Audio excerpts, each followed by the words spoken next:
Hello everyone. Welcome to Disher Learning. Today we will discuss the 5 bases of power that leaders use. If you like our videos, please don't forget to like and subscribe. Power comes from several sources, each of which has different effects on the targets of that power. In the organizational context, there are usually 5 bases of power that leaders use to influence their followers. These bases of power are legitimate, reward, coercive, expert, and referent. The first is legitimate power. Legitimate power is typically associated with formal authority delegated to the position holder. This is the power that is bestowed on the leader due to their role and status assigned within the organization. Being in a specific role confers on him the power to take certain actions and take decisions. The second type of power is reward power. Reward power refers to an individual's ability to bestow valuable rewards that are tangible or intangible. They may be able to create other positive incentives that can generate external motivation to others. In the workplace, the ability to offer incentives, bonuses, promotions, raises in pay, or additional time off, confers reward power to the wielder. The third type of power is called coercive power. Coercive power is ability to wield some threat. This can be through application of sanctions and other negative consequences. These can include direct punishment or the withholding of desired resources or rewards. Coercive power relies on fear to induce compliance. The fourth type of power is expert power. If you are an expert in an area and there is no one else with the necessary knowledge and skills, then you gain expert power. This type of power may not last long and may be possible only in a limited domain. Expertise for a manager may come from their knowledge of managing similar projects and handling teams, which the team members might not have in the same proportion. The fifth type of power is called referent power. This is the power that a person has because of the likability. People do things for them because they like them. These people are personable and have strong interpersonal skills. They are able to generate positive feelings and influence people due to their charisma and affable nature.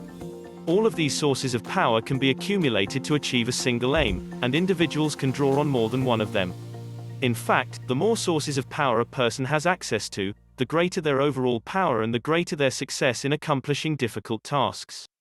As a part of exerting power, people may engage in power tactics to push or prompt others into action.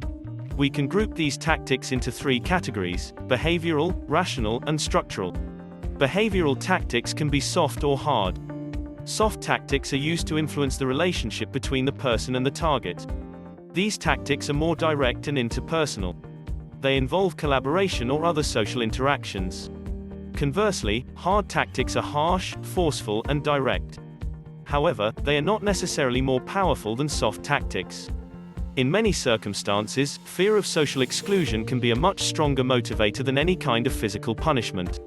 Rational tactics of exerting power make use of reasoning, logic, and objective judgment, whereas non-rational tactics rely on emotionalism and subjectivity.